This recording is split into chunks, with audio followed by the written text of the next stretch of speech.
Давай по порядку. Аты жөнүң бар. Асыл. Таке. Таке. Асыл. Кай жердин кулундусуң? Ысыккөл. Токтогул. Жалал-Абад. Токтогул. Жалал-Абад. Токтогул дейм.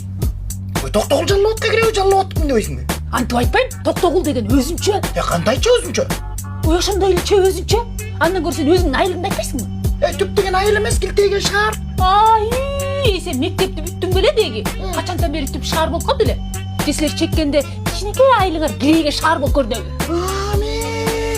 Ниже пояса. Сен бизди антип таарынтпа.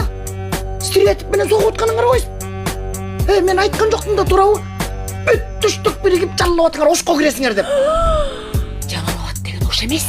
Ош эмес. Ал деген таптакыр башка. Эмне? Ош жаманбы? Жаман деген жокмун. Просто Жалал-Абад деген башка, Ош деген башка, а Токтогул деген совсем